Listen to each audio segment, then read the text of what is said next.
네, 오늘은 고린도전서 15장입니다. 15장은 부활에 관한 문제를 다루고 있는데요. 그리스도의 부활. 이 그리스도의 부활은 하나님의 그 구원의 생명 맥박입니다.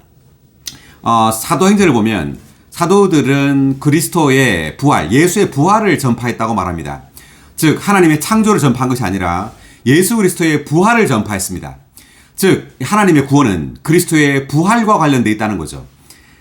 우리가 이 세상의 어떤 철학이나 어떤 종교 그리고 또 도덕은 그 안에 어떤 생명이 없습니다. 다만 교리나 가르침 그리고 어떤 깨달음이 있을 뿐이죠. 그렇지만 그것을 살아낼 생명은 없는 겁니다. 그렇지만 복음은 그 안에 생명이 있습니다. 아멘. 이 생명이 바로 부활입니다. 아멘. 이 부활 생명이죠. 주님은 죽고 부활하셔서 부활 생명이 되신 겁니다. 이 부활하신 그리스도가 바로 생명 주시는 영이죠. 주님은 부활하셔서 생명 주시는 영이 되어서 믿는 이들 안으로 부활 생명으로 역사에 들어오심으로 그들의 생명이 되시고 그들의 실제가 되는 겁니다. 아멘. 자, 우리가 1절부터 읽어가면서 한번 설명해 보겠습니다. 형제님들, 내가 전에 여러분에게 전해준 복음을 여러분에게 일깨워 주려고 합니다. 여러분은 이 복음을 받았으며 또한 그 안에 서 있습니다. 자, 여기 복음이라는 단어가 지금 자주 나오고 있는데 1절, 2절에서 바울은 이 복음을 여러분에게 일깨워 주려고 한다고 말하고 이 복음을 여러분이 받았다고 말합니다. 그리고 또한 그 안에, 즉 복음 안에 여러분이 서 있다고 말하죠. 왜냐하면 이 복음은 바로 그 실제입니다. 실제이고 이 복음이 바로 능력이고, 자, 이 복음은 주로 그리스도의 부활에 관한 복음입니다. 아멘. 자, 우리 계속해서 2절을 보겠습니다. 내가 여러분에게 복음으로 전한 말씀을 여러분이 견고히 붙잡고 있다면, 또 여러분이 헛되이 믿지 않았다면 여러분도 그 복음으로 말미암아 구원을 받고 있는 것입니다. 2절에서도 복음이라는 단어를 많이 쓰고 있죠, 바울은. 그래서 신약에서 아주 중요한 이 단어는 복음이라는 단어입니다. 다르게 말하면 구약 시대 때는 복음이 없었어요. 그런데 이 복음은 신약에 와서야 복음은 생겨나게 된 겁니다. 왜냐하면 이 복음은 바로 죽고 부활하신 그 예수 그리스도를 내용으로 담고 있기 때문입니다. 아멘. 자, 여기 보니까 2절에 보니까 여러분도 그 복음으로 말미암아 구원을 받고 있다고 이렇게 말하죠. 자, 여기 2절의 1번 각주를 한번 보겠습니다. 구원을 받고 있는 것입니다. 해당 각주. 혹은 구원의 길에 있는 코니베어. 그리스도 안에서 의롭다함을 받고 그 영으로 거듭난 후 우리는 그리스도의 생명 안에서 구원받는 과정 안에 있으므로 결국 성숙하여 완전히 그리스도와 같은 형상을 이루게 될 것이다. 우리가 주님을 믿었을 때 이제 그 영, 생명 주신 영이 믿는 이들의 영 안으로 들어왔습니다. 들어오고 난 다음에 계속해서 우리는 이 생명에 의해서, 우리 안에 들어온 이 생명에 의해서 구원을 받고 있죠. 우리의 혼이 변화되고 있고 또 그분으로 점차 지금 변화되고 있는 겁니다. 이제 이러한 구원받는 과정에 있습니다. 결국 성숙하여 완전히 그리스도와 같은 형상을 이루게 될 것이다. 이렇게 말하는데, 즉 이 복음으로 말미암은 이 구원은 영뿐만 아니라요, 우리의 영과 혼과 몸 전체가 그리스도의 생명으로, 이 부활 생명으로 적셔지는 겁니다. 그래서 하나님의 이 완전한 구원이라고 말할 때 우리의 영과 혼과 몸이 모두 다 구원 얻는 거죠. 모두 다 하나님의 그 신성한 생명으로 적셔지는 것이 바로 하나님의 완전한 구원입니다. 자, 이러한 구원은 복음으로 말미암아 지금 이루어지고 있어요. 그래서 우리가 하나님의 말씀을 우리가 보는 것은 이 말씀으로 또 적셔지고 이 말씀을 매일매일 접촉하고 이 말씀을 읽는 것은 굉장히 중요합니다. 하나님 우리를 구원하시는 그 방법은 복음으로 말미암은 것이라고 지금 말하고 있는 겁니다. 자, 계속해서 3절입니다. 내가 우선적으로 여러분에게 전해준 것은 나도 전해 받았던 것인데 그것은 그리스도께서 성경대로 우리 죄들 때문에 죽으셨다는 것과 무덤에 묻히셨다는 것과 성경대로 제3일에 살아나셨다는 것과 여러분에게 전해준 것은 나도 전해 받았던 것인데, 복음에 대해서 말하고 있는데 바울이 지금 그 고린도인들에게 전해준 이 복음은 바울도 전해받았다고 이렇게 말을 하죠. 바울에게서 난 것이 아니라는 말입니다. 이것은 바울의 어떤 겸손을 보여주고 있고요. 그래서 바울 자신은 이 복음으로 인해서 바울 자신을 자랑할 수가 없는 거죠. 왜냐하면 바울도 전에 받았기 때문에. 자, 이 고린도전서 4장 7절을 볼까요?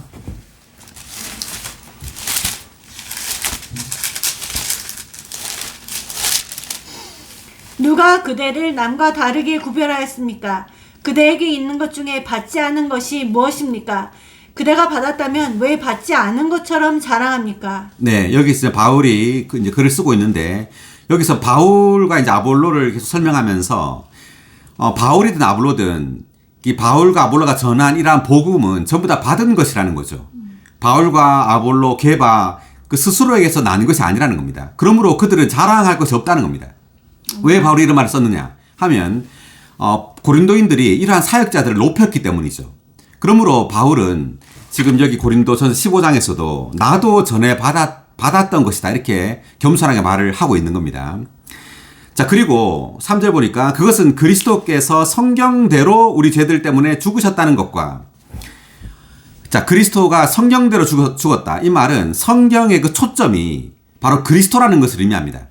자, 바울은 복음의 이 중심, 복음의 중심, 그리고 복음은 바로 이제 성경이죠. 이 복음의 이 중심이 그리스도고, 또 이 그리스도의 역사의 중심은 바로 그리스도의 죽음과 부활입니다.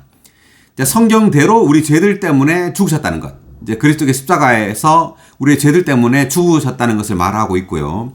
그리고 무덤에 묻히셨다는 것, 그리고 성경대로 제3일에 살아나셨다는 것, 이렇게 말하고 있습니다. 자, 우리 3의 1번 각주를 볼까요? 그리스도께서 성경대로 우리의 죄들에 대한 그리스도의 죽음과 우리를 끝내기 위한 그분의 장사와 우리가 생명으로 발화되기 위한 그분의 부활은 구약의 예언에 따른 것이며. 자, 여기 보니까 우리 죄들에 대한 그리스도의 죽음. 자, 우리의 죄들 때문에 주님은 십자가에 박혀 죽었습니다. 그리고 우리를 끝내기 위한 그분의 장사. 장사라는 것은 이제 우리를 매장시키는 거죠. 우리의 존재를 끝내는 것을 말하고요. 그 다음, 우리가 생명으로 발화되기 위한 그분의 부활. 즉, 주님은 죽고 부활하심으로 생명 주시는 영이 되었죠. 자, 이러한 이 부활은 우리에게 생명을 주는, 생명을 발화시키는 그러한 생명이라는 겁니다. 네. 자, 계속. 이러한 항목들은 복음에 있어서 우선적인 항목들 중 기본 항목들이다. 이 항목들 중 마지막 항목이 복음에서 가장 중요하다. 자, 마지막 항목이 뭐죠? 부활입니다. 예, 부활. 부활이 가장 중요하다는 거죠. 왜냐하면 부활이 우리에게 생명, 그 영원한 생명, 신성한 생명을 주기 때문입니다. 계속. 왜냐하면 그것이 우리가 생명을 얻고 그리스도를 살 수 있도록 우리에게 생명을 분배하는 복음의 긍정적인 방면이기 때문이다.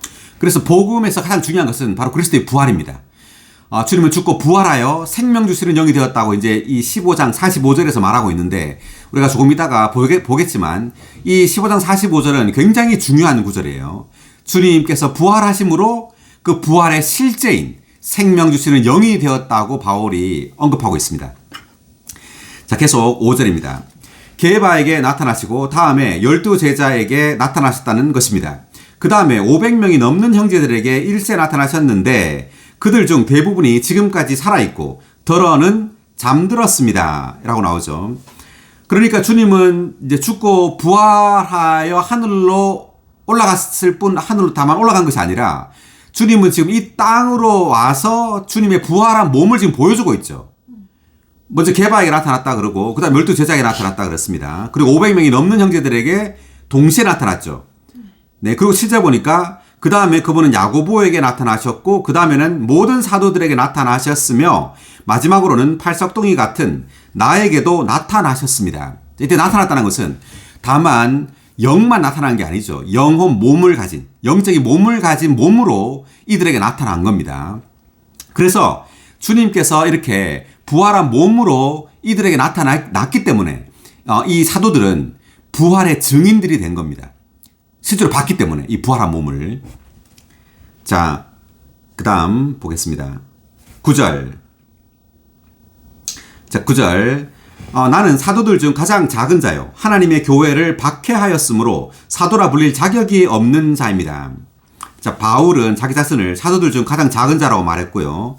자, 왜냐하면 하나님의 교회를 박해했죠.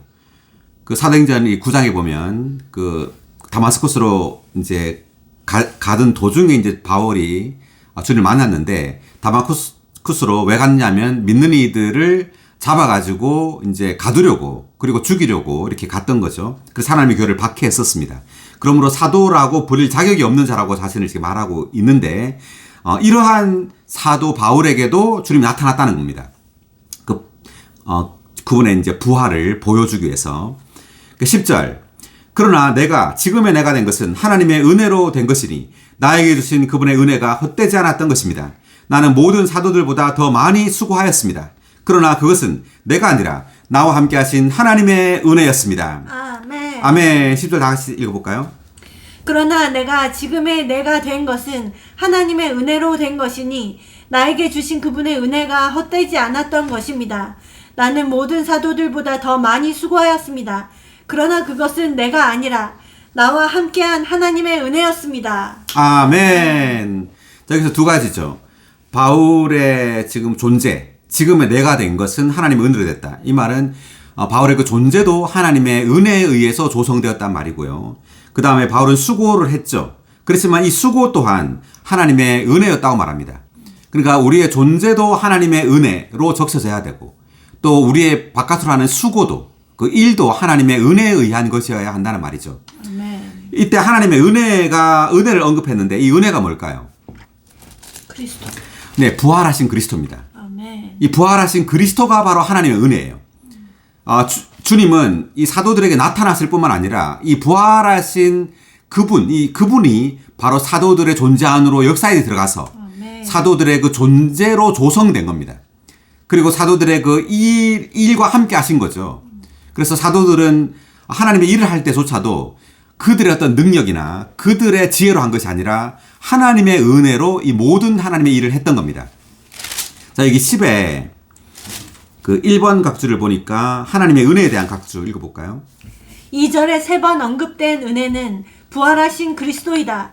그리스도는 생명 주시는 영이 되셔서 우리가 부활 안에 살 수 있도록 과정을 거치신 3일 하나님을 부활 안에서 우리 안으로 이끄시어 우리의 생명과 생명 공급이 되게 하시는 분이시다. 네, 여기서 은혜는 부활하신 그리스도라고 말하죠. 주님은 죽고 부활하셔서 이제 생명 주시는 영이 되어서 믿는 이들 안으로 생명과 생명 공급으로 이제 들어왔다고 말합니다. 계속.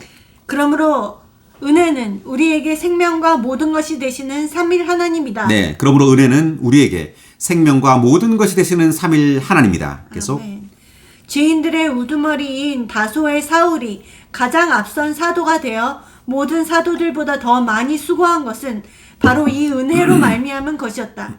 이 은혜로 말미암은 그의 사역과 생활은 그리스도의 부활에 대한 부인할 수 없는 증거이다. 네, 그러니까 이제 바울이 이렇게 많은 수고를 했던 것은 바울의 능력이 탁월해서가 아니라 그 천연적인 능력이 탁월해서가 아니라 하나님의 은혜를 누렸던 거예요. 아멘. 바울은 그 누구보다 하나님의 은혜를 누린 사람입니다. 아멘. 네, 하나님을 의지했던 사람이죠. 그래서 모든 그리스도인은 그 안에 들어온 그들의 영 안에 들어온 이 생명을 누려야 됩니다. 이 생명이 그들의 모든 것이 되게 해야 합니다. 아멘. 이제 주님은 죽고 부활하셔서 믿는 이들의 영 안으로 들어오셨습니다. 이제 믿는 이들의 영 안에 들어온 이분이 바로 하나님의 은혜죠. 자, 우리는 이 하나님의 생명을 은혜로 누려야 되죠. 그래서 이 하나님의 이 생명이 우리의 모든 것이, 우리의 존재의 모든 것이 될 수 있도록 그분을 누려야 돼요. 아멘. 매일매일 주님의 이름을 부르고 또 찬송하고 기도하고 또 말씀을 먹고 그리고 성도들과 함께 교통함으로 계속해서 이 은혜가 우리 안에 충만해져야 합니다. 아멘. 그럴 때 우리의 어떤 존재도 하나님의 어떤 그 어떠함으로 적셔지고 조성될 것이고 또 우리 바깥으로 하는 일도 하나님의 은혜에 의한 것이 될 겁니다. 아멘. 자, 그 다음 10의 2번이 뭐냐면요, 내가 아니라 나와 함께 하신 하나님의 은혜였습니다. 각주 읽어볼까요? 내가 아니라 나와 함께한 하나님의 은혜였습니다는 갈라디아서 2장 20절에 이제는 더 이상 내가 아니라 그리스도와 동일하다. 네, 그러니까 갈라디아서 2장 20절에도 보면 이제는 더 이상 내가 아니라 나와 함께 하신 그리스도라는 말을 바울이 이제 또 갈라디아서 하게 되는데 이제 또 동일한 겁니다. 계속.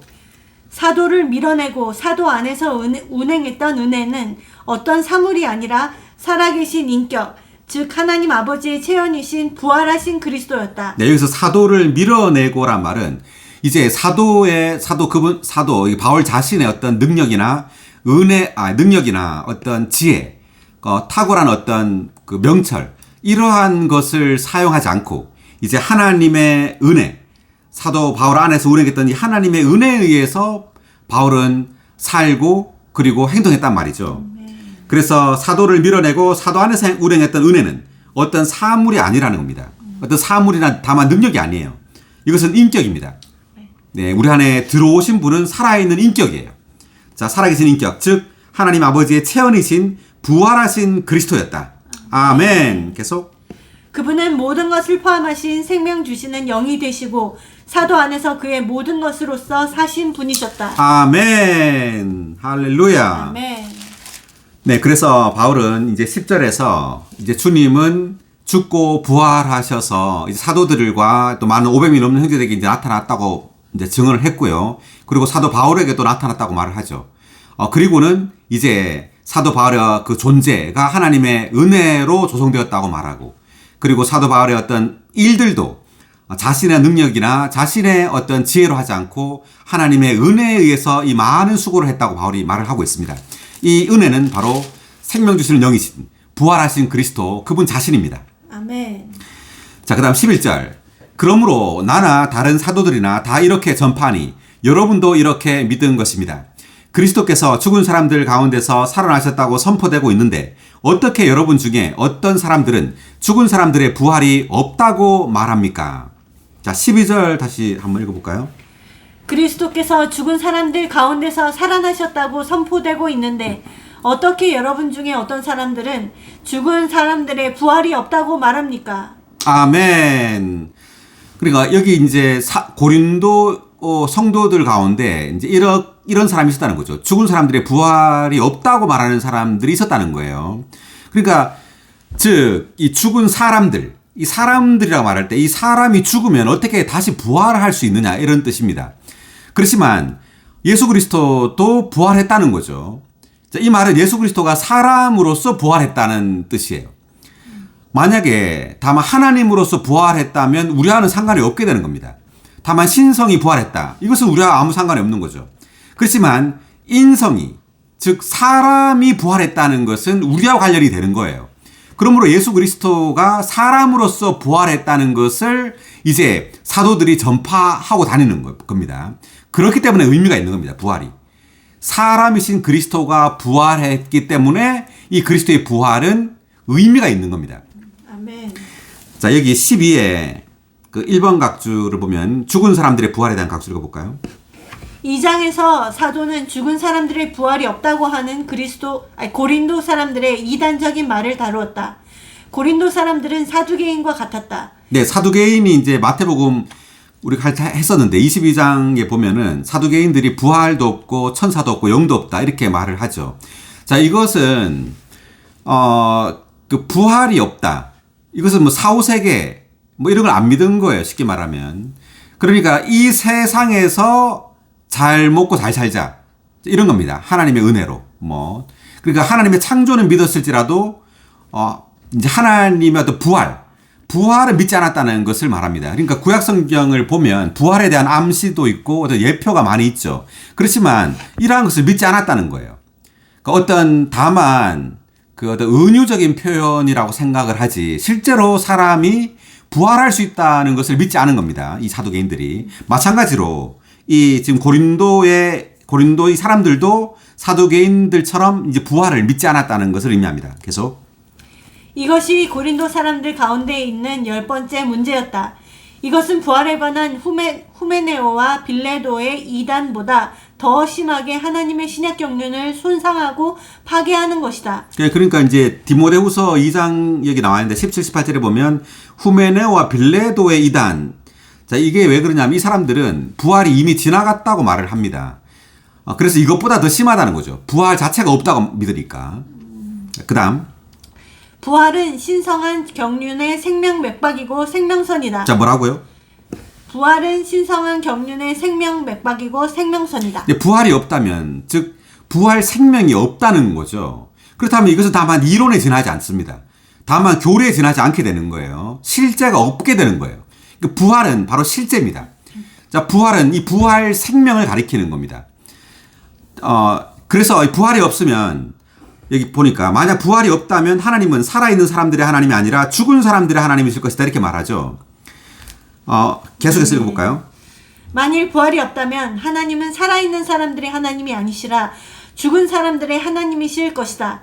만일 부활이 없다면 그리스도는 죽은 사람들 가운데서 살아나지 못하셨을 것이다. 자, 그러니까 우리가 마태복음을 보면은 이제 주님이 하나님을 언급할 때 나는 아브라함의 하나님, 이삭의 하나님, 야곱의 하나님이다 이렇게 말을 합니다. 자, 여기서 이것이 바로 하나님께서 부활의 하나님이라는 것을 증명하기 위해서 예수님이 사용하는 표현이에요. 아브라함의 하나님, 이삭의 하나님, 야곱의 하나님이다. 자, 이 아브라함, 이삭, 야곱의 하나님이었다가 아니라 하나님이다라는 현재형을 쓴 것이 중요한데, 왜냐하면은 만약에 아브라함, 이삭, 야곱의 하나님이었다고 말한다면 이제 아브라함, 이삭, 야곱은 죽었죠.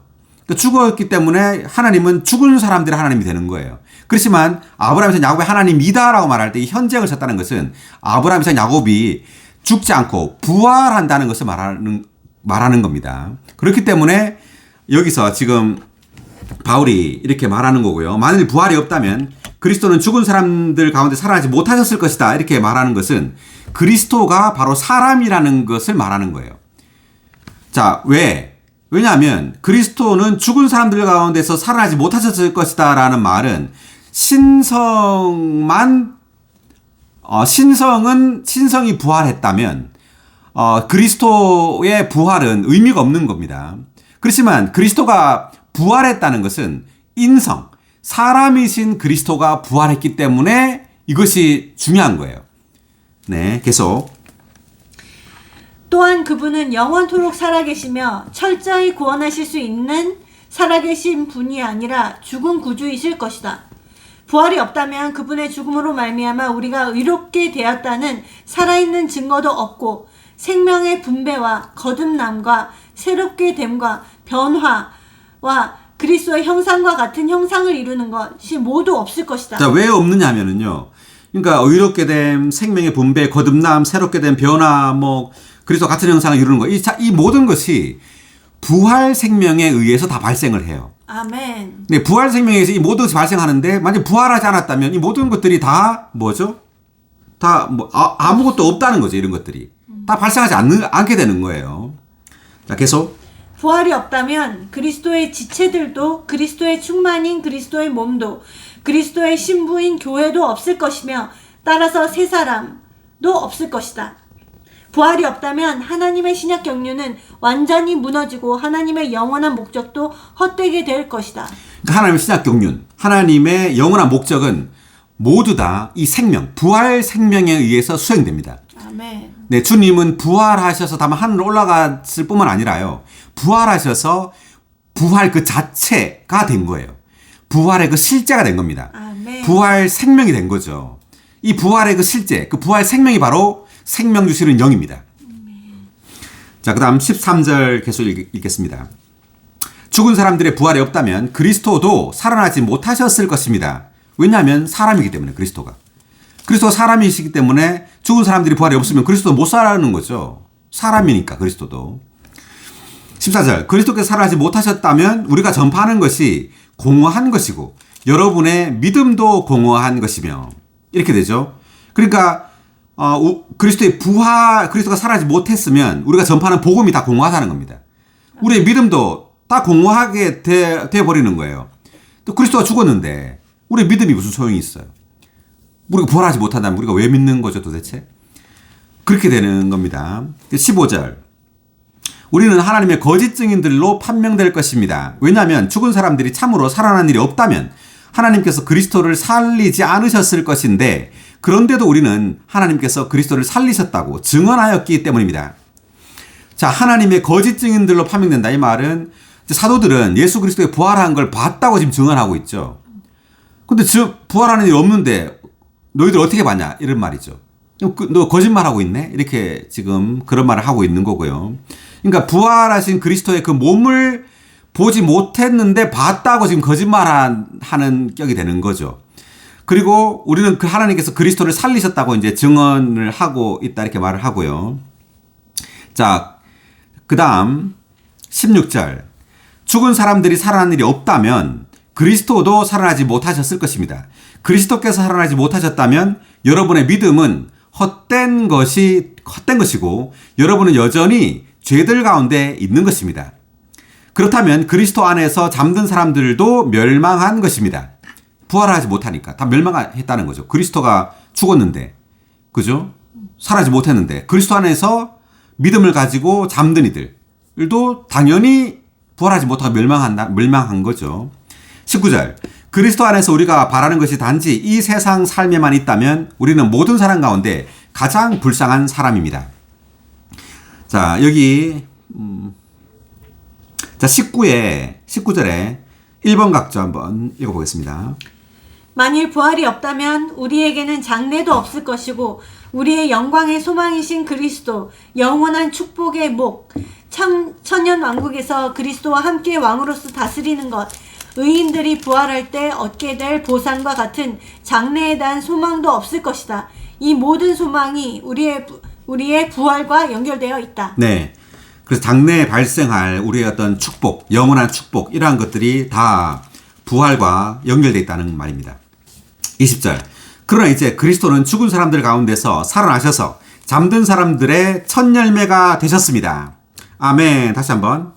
그러나 이제 그리스도는 죽은 사람들 가운데서 살아나셔서 잠든 사람들의 첫 열매가 되셨습니다. 아멘. 네. 할렐루야. 아멘. 네, 20의 2번 각주, 첫 열매에 대한 각주 읽어보겠습니다. 그리스도는 죽은 사람들 가운데서 살아나신 첫 번째 분으로서 부활의 첫 열매가 되셨다. 이것은 레위기 23장 10절부터 11절까지에서 첫 열매들로 예표되었는데 그리스도와 구약 시대의 죽은 성도들의 일부로 이루어진 한 단의 첫 열매들이 주님께서 부활하셨을 때에 함께 일어나게 되었다. 그 첫 열매들은 안식 후 첫날 곧 부활의 날에 하나님께 드려졌다.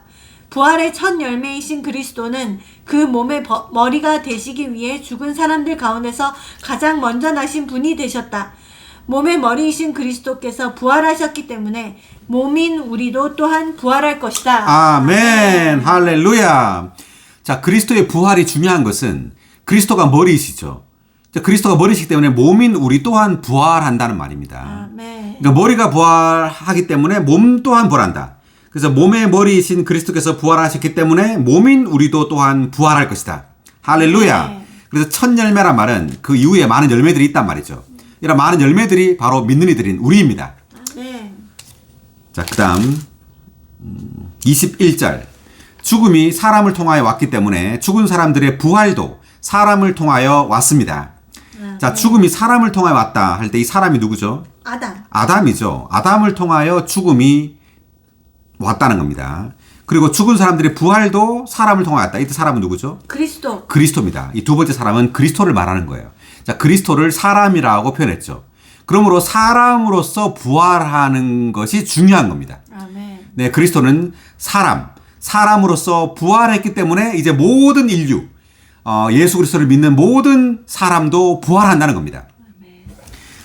우리 20일에 2번 각주 읽어볼까요? 사람을 통하였습니다. 즉 둘째 사람이신 그리스도. 아담은 죄를 통하여 죽음을 가져왔고 그리스도는 의를 통하여 부활 생명을 가져오셨다. 네, 그러니까 아담은 죄를 통하여 죽음을 가져왔다고 말하고 그리스도는 의를 통하여 부활 생명을 가져오셨다 이렇게 말하죠. 이때 의를 통하여란 말은 그리스도의 죽음과 부활을 의미하는 겁니다. 계속. 아담이 가져온 죽음은 우리가 부모에게서 태어날 때부터 우리 몸이 죽을 때까지 우리 안에서 일한다. 그리스도께서 가져오신 부활 생명은 우리가 하나님의 영으로 거듭날 때부터 우리 몸이 변형될 때까지 침례가 의미하는 것과 같이 우리 안에서 운행한다. 그러니까 그 아담이 가져온 죽음도 우리가 이제 부모로부터 태어날 때부터 우리 안에서 일을 하죠. 그래서 결국은 죽게 됩니다. 마찬가지로 그리스도께서 가져오신 이 부활 생명도 우리가 거듭날 때부터 역사하기 시작하죠. 우리 영에서부터 역사하기 시작해서 우리의 혼을 적시고 마침내 우리 몸도 그분의 생명으로 적셔져서 우리 몸까지도 변형된다는 겁니다. 마침내는. 자, 그 다음 22절. 아담 안에서 모든 사람이 죽는 것 같이 그리스도 안에서 모든 사람이 살아나게 될 것입니다. 아멘. 다시 한번. 아담 안에서 모든 사람이 죽은 것 같이 그리스도 안에서 모든 사람이 살아나게 될 것입니다. 아멘. 자, 이 말은 우리가 어떤 특별히 죄를 짓지 않아도요. 우리는 날 때부터 아담 안에 속해 있어요. 그래서 아담 안에 모든 인류가 있는 거죠. 그래서 아담 안에서 모든 인류는 다 죽는다는 거죠. 그렇지만 그리스도 안에서란 말은 우리가 예수 그리스도를 믿음으로 그리스도 안으로 들어가게 된다는 겁니다. 아멘. 그래서 그리스도 안에 있는 이 모든 사람은 바로 믿는 이들을 말합니다. 이 믿는 이들이 살아나게 된다 이렇게 말하죠. 그래서 22의 2번 각주 읽어볼까요? 그리스도 안에서 우리는 생명 안에서 거듭났고 또 부활하여 살게 되었다. 그리스도 안에서 우리는 소생되어 살아나게 되었다. 아멘. 네, 22의 1번 각주를 제가 먼저 읽어볼게요. 자, 아담 안에서 우리는 죽음 가운데서 태어났고 또 죽도록 태어났다. 아담 안에서 우리는 죽은 것이다.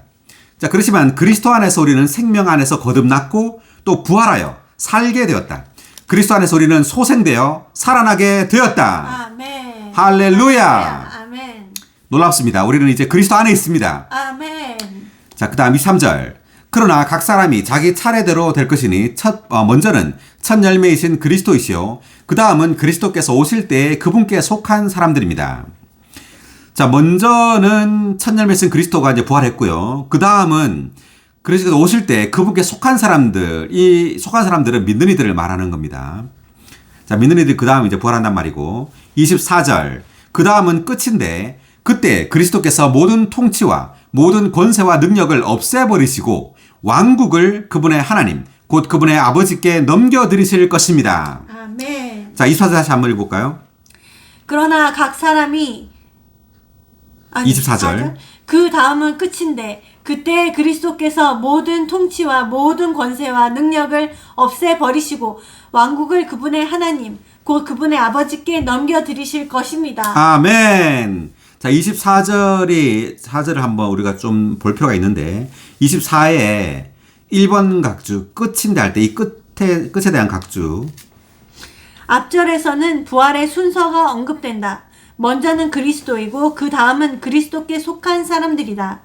따라서 2절에서 우리는 그 다음은에 이어서 한 무리의 사람들이 언급되기를 기대할 것이다. 그러나 여기에서는 누구라고는 말하지 않고 다만 끝이라고 말한다. 그러니까 23절에서는 먼저는 이제 그리스도가 부활하고 그 다음은 이제 그분께 속한 사람들이 부활하고 이제 그 24절에서는 또 그 다음은 어떤 누가 부활할 것이다 이렇게 해야 되는데 그 다음은 끝이다 이렇게 말을 하죠. 누구라고 말 안 하고 그 다음에 부활하는 사람이 누구라고 말 안 하고 끝이라고 말하는데 자 이것이 의미가 있단 말이죠. 계속 읽어보면 왜냐하면 순서에 따라 마지막으로 부활할 사람들은 그리스도 안에 있지 않기 때문이다. 네, 그리스도 안에 있지 않다. 즉 믿지 않는 이들이란 말이죠. 믿지 않는 이들이 이제 부활해서 이제 하나님 심판을 받게 된다는 뜻인데 계속 여기에서 끝은 옛창조의 모든 세대들과 시대들의 끝이다. 그것은 또한 새하늘과 새 땅 이전 천년 왕국의 끝이다. 이때 끝은 이제 옛 창조의 끝을 말합니다. 천년 왕국의 끝이에요. 예, 그걸 말하고 있고요. 그래서 모든 세대들과 시대들에서 하나님은 한 면으로 그분의 원수인 사탄과 우주 안에 있는 모든 부정적인 것들을 처리해 오고 계신다. 다른 면으로 하나님은 그분의 영원한 목적을 이루시기 위해 모든 것을 성취해 오고 계신다. 세대들과 시대들의 마지막은 천년 왕국, 곧 왕국 시대일 것이며 그 후에 하나님께서 다루시고 성취하신 모든 것이 완전히 완성될 것이다. 그 완성은 하나님의 모든 일의 끝, 곧 결론이 될 것이다. 자, 그러니까 자, 한 면에서는 이제 그 모든 부정적인 그 어떤 것들을 끝낸단 말이에요. 그래서 그리스도께서 모든 통치, 모든 권세, 능력을 없애버리신다. 사탄과 관련된 것입니다. 이 통치, 권세, 능력이. 사탄과 관련된 그 모든 것들을 천년왕국의 끝에 다 없애버리신단 말이죠. 그리고 긍정적인 면에서는 왕국을 가져온단 말입니다. 자, 그래서 하나님께서 성취하신 모든 것이 완전히 완성될 것이다. 자, 이 완성이 뭐냐면 왕국이에요. 하나님 왕국을 가지고 와서 그 아버지께 이 왕국을 넘겨드린다. 이런 뜻입니다. 계속. 죽은 모든 믿지 않는 곧 불의한 사람들은 이 끝에 부활하여 심판받고 영원한 멸망에 이를 것이다. 네. 그들은 세 번째로 부활할 것이다. 네, 이것이 이제 그 백보자, 흰 보좌에서의 심판으로 믿지 않는 이들이 다 심판받는다는 뜻입니다. 자, 그리고 24회 2번 각주. 그때 그리스도께서 모든 통치, 권세, 능력을 없애버리시고 의 각주. 그리스도께서 사탄의 권세를 폐기하시고 그분의 모든 원수를 정복하시고 죽음을 없애시며 왕국을 하나님 아버지께 넘겨드리실 때 곧 모든 부정적인 것들이 처리되고 하나님의 모든 목적이 이루어질 때 옛 창조물은 끝날 것이다. 아멘. 할렐루야. 아멘. 네, 그러니까 모든 통치, 권세, 능력을 없애버린다고 말하는 것은 사탄의 권세를 다 폐하신다는 것을 말을 하는 거고요. 모든 원수를 정복한다는 말이죠. 죽음을 없애버리시고. 그리고 왕국을 이제 아버지께 넘겨드린단 말입니다. 자, 그래서 24에 3번 각주 뭐죠? 예, 왕국을 아버지께 넘겨드린다. 각주 볼까요? 그리스도는 구속을 성취하신 후에 아버지께 왕국을 받으러 가셨다. 자, 왕국을 받으러 가셨다 이렇게 말했는데, 자, 여기에 대한 구절 한번 찾아보고 계속 읽을게요. 누가복음 19장 12절. 예수님께서 말씀하셨다. 귀족 출신의 어떤 사람이 왕위를 받아오려고 먼 나라로 가게 되었는데. 네. 그러니까 예수님께서 지금 말씀하고 있는데, 귀족 출신의 어떤 사람이라는 말이 이제 예수님을 말하는 거예요. 가장 이제 존귀한 신분을 가졌다 이 말이죠, 주님이. 왕위를 받아오려고 하는 것이 이제 왕국을 이제 가지고 돌아온다는 뜻입니다. 왕국을. 먼 나라로 가게 되었다 할 때 이것은 이제 하늘로, 부활한 이후에 하늘로 가게 됐다는 뜻이에요. 그러니까 주님은 죽고 부활해서 승천하셨죠. 이제 주님은 부활한 이후에 주님이 하신 일은 뭐냐면 이제 이 왕국을 세우는 겁니다. 자, 죽고 부활하셔서 이제 생명 주신 영이 되어서 이제 믿는 이들 안으로 이제 생명을 공급하죠. 그래서 믿는 이들은 영이 거듭나고 이제 혼이 변화되어서 마침내 이제 그들에게서 왕국의 실제가 나타나는 겁니다. 네, 왕국의 실제가 나타나는 이 사람들이 바로 하나님의 왕국입니다. 그래서 그 왕국을 가지고 오는 것이 바로 천년 왕국을 가지고 오는 거예요. 그러니까 천년 동안의 이 왕국이 바로 그 왕국의 실제가 이기는 자들이죠. 그 이기는 자들이 바로 이 왕국의 실제입니다. 그래서 주님은 왕위를 받아오려고 먼 나라로 가게 됐다. 이 말이 바로 그 말이에요. 죽고 부활해서 이제 주님은 하늘에서는 하나님 보좌 우편에서 중보기도 하시죠. 그리고 이제 우리의 영 안에서는 생명 주시는 영으로서 역사하십니다. 그래서 이렇게 중보기도 하시는 목적은 이 생명 주시는 영이 우리 존재 안으로 분배되기 위해서 계속해서 중보기도 하시고, 또 우리 안에 생명 주시는 영은 우리의 영에서부터 또 혼으로 계속해서 분배되시고 또 확장되심으로 우리를 변화시키시죠. 아멘. 그래서 우리로 하여금 그 왕국의 생명을 가지게 하고 그 왕국의 생명 안에서 자라고 발전해서 마침내 하나님의 다스림을 받는, 그래서 하나님의 어떤 권위를 행사할 수 있는 그러한 성숙한 믿는 이가 이제 되는 겁니다. 그래서 이 사람들이 바로 왕국이에요.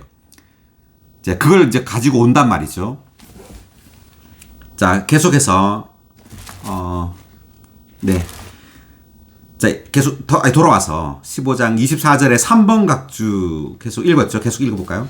사람의 아들이신 그분은 천년 왕국 이전에 옛적부터 항상 계신 분인 하나님에게서 왕국을 받아 천년 동안 모든 민족을 다스리실 것이고, 천년 왕국 끝에 사탄과 마귀와 악한 천사들과 심지어 죽음과 음부까지도 패배시키고 모든 원수를 발 아래 두시며 죽음과 음부를 포함한 모든 것을 불못에 던지신 후에 왕국을 하나님 아버지께 넘겨드리실 것이다. 할렐루야. 네.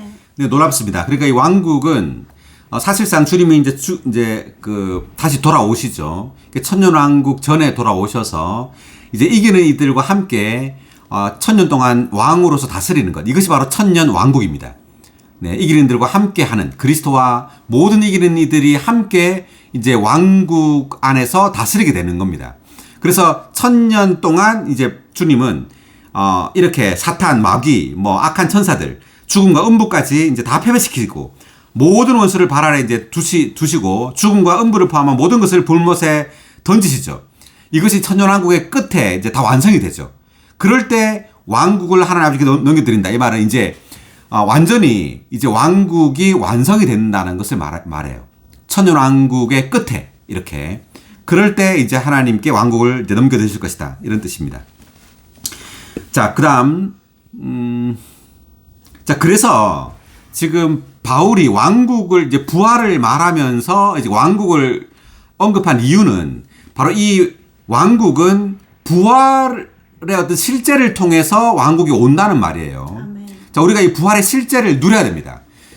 부활의 실제를 누림으로 우리는 왕국의 실제를 가지게 되고, 이제 이런 왕국의 실제를 가질 때 이제 주님은 왕국을 가지고 와서 이 왕국을 아버지께 이제 넘겨드리게 된다. 이런 뜻입니다. 아멘. 자, 그 다음 25절. 왜냐하면 하나님께서 모든 원수를 그리스도의 발 아래 두실 때까지 그리스도께서 반드시 왕으로서 다스리셔야 하시기 때문입니다. 자, 이것이 그 천년왕국에서의 그 왕으로서 이기는 이들과 함께 다스린다는 것을 말하는 장면이고요. 26절. 마지막으로 없어져야 할 원수는 뭐라고요? 죽음입니다. 죽음입니다. 마지막으로 없어져야 할 원수는 죽음입니다. 계시록 20장 14절 볼까요? 이것이 이제 천년왕국의 끝에 발생합니다. 계시록 20장 14절. 죽음과 음부도 불못에 던져졌습니다. 이것이 둘째 죽음 곧 불못입니다. 아멘. 다시 한번. 죽음과 음부도 불못에 던져졌습니다. 이것이 둘째 죽음 곧 불못입니다. 할렐루야. 네, 이 불못에 죽음과 음부도 던져진다는 말입니다. 그 다음 또 한 구절 21장 4절. 하나님께서 그들의 눈에 모든 눈물을 닦아주실 것이며 더 이상 죽음이 있지 않을 것이고 슬픔이나 울부짖음이나 고통도 더 이상 없을 것이다. 왜냐하면 이전 것들이 다 사라졌기 때문이다. 아멘. 오, 하나님께서 그들의 눈에서 나오는 모든 눈물을 닦아주실 것이며 더 이상 죽음이 있지 않을 것이고, 왜냐하면 죽음이 던져졌죠.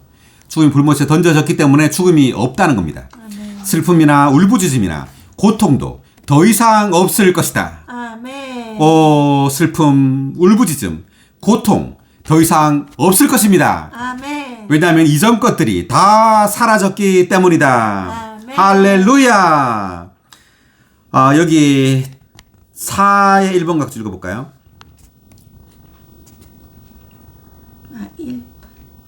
새 하늘과 새 땅에는 완전한 완전한 만족과 안식이 있을 것이며 더 이상 눈물을 흘리게 하는 일이 없을 것이다. 네, 새 하늘과 새 땅. 그러니까 이제 천년왕국이 지난 다음에 이제 새 하늘과 새 땅이 오죠. 이때 이제 새 예루살렘에서는 완전한 만족과 안식이 있다는 겁니다. 그리고 더 이상 눈물을 흘리는 일이 없다는 말이죠. 그리고 4의 2번 각주도 죽음이 있지 않을 것이고, 죽음은 완전히 생명에게 삼켜지고 불못에 던져질 것이기 때문에 새하늘과 새 땅에는 더 이상 죽음이 없을 것이다. 아멘. 새하늘과 새 땅에는 더 이상 죽음이 없을 것입니다. 아멘. 놀랍습니다. 할렐루야. 아멘. 다시 돌아와서. 네, 그래서 마지막으로 없어져야 할 원수는 죽음입니다. 아멘. 할렐루야. 아멘. 자, 27절. 왜냐하면 하나님께서 모든 것을 그분의 발 아래 복종시키셨기 때문입니다. 그러나 모든 것이 복종되었다고 하나님께서 말씀하실 때 모든 것을 그분께 복종시키신 하나님은 그들 중에 들지 않으신 것이 분명합니다. 이 말은 무슨 말이냐면 하나님께서 모든 것을 통치하신단 말이에요. 네, 복종시키신 하나님은 그 중에 들지 않는다. 그러니까 하나님이 복종시키셨다는 말이죠. 그러니까 하나님이 이 모든 것을 통치하고 다스린다는 뜻입니다. 자, 넘어가기 전에 26의 1번 각주, 마지막으로 없어져야 할 원수는 죽음입니다. 각주 한번 읽어볼까요? 사람이 타락한 후에 하나님은 즉시 죄와 죽음을 없애시려고 그분의 일을 시작하셨다. 이 일은 구약과 신약 시대를 통해 전진해 왔고 오늘날도 여전히 진행되고 있다. 옛 창조의 끝에 죄가 처리되고 죄의 근원인 사탄이 불못에 던져질 때 죽음은 없어질 것이다. 흰 보좌에서의 마지막 심판 후에 죽음은 그 세력인 음부와 함께 불못에 던져질 것이다. 아멘. 할렐루야. 아멘. 네, 흰 보좌에서의 마지막 심판 후에 죽음은 음부와 그 세력과 함께 불못에 던져질 것이다. 아멘. 불못에 던져질 것입니다. 할렐루야. 할렐루야. 자, 그 다음 28절. 모든 것이 그분께 복종하게 된 그때에는 아들 자신도 모든 것을 자기에게 복종하게 하신 분께 복종하실 것입니다. 그리하여 하나님께서 모든 것 안에서 모든 것이 되실 것입니다. 아멘. 할렐루야. 네, 하나님께서 모든 것 안에서 모든 것이 되실 것입니다. 아멘. 네, 온 우주는 하나님의 통치 아래 있게 될 겁니다. 온 우주가 하나님의 왕국이 될 것입니다. 아멘. 네, 28의 2번 각주 읽어볼까요? 인성 안에서 인류의 머리이신 하나님의 아들 그리스도는 하나님 아버지의 머리의 권위 아래 있으시다. 이것은 하나님의 왕국의 통치를 위한 것이다. 하나님 아버지께서 영광 안에서 부활하신 사람이신 그리스도의 발 아래 모든 것을 복종하게 하신 후에 또한 그렇게 부활하신 사람이신 그리스도께서 모든 원수를 자기 발 아래 두심으로써 하나님 아버지께서 모든 것을 자기에게 복종하게 하시는 일을 집행하신 후에 하나님의 아들이신 그리스도는 왕국을 하나님 아버지께 넘겨드리시고 그와 동시에 인성 안에 아들인 자기에게 모든 것을 복종하게 하신 하나님께 신성 안에 자신을 복종시키실 것이다. 이것은 아버지에 대한 아들의 절대적인 복종과 종속을 나타내며 하나님 아버지께서 모든 것 안에서 모든 것이 되실 수 있으시도록 아버지를 높이는 것이다. 네. 자, 먼저는 인성 안에 계신 이제 아들께 모든 것이 복종하죠. 그 다음에 이제, 이 아들은 하나님께 신성 안에서 이제 복종하신다는 말입니다. 그리고 아버지에 대한 아들의 절대적인 복종과 종속. 그리고 하나님 아버지께서 모든 것 안에서 모든 것이 되실 수 있도록 아버지를 높이는 겁니다. 아멘. 자, 그 다음 29절. 그렇지 않다면 죽은 사람들을 대신하여 침례를 받는 사람들은 무엇을 하는 것이겠습니까? 죽은 사람들이 실제로 살아나지 못한다면 왜 그들을 대신하여 침례를 받겠습니까?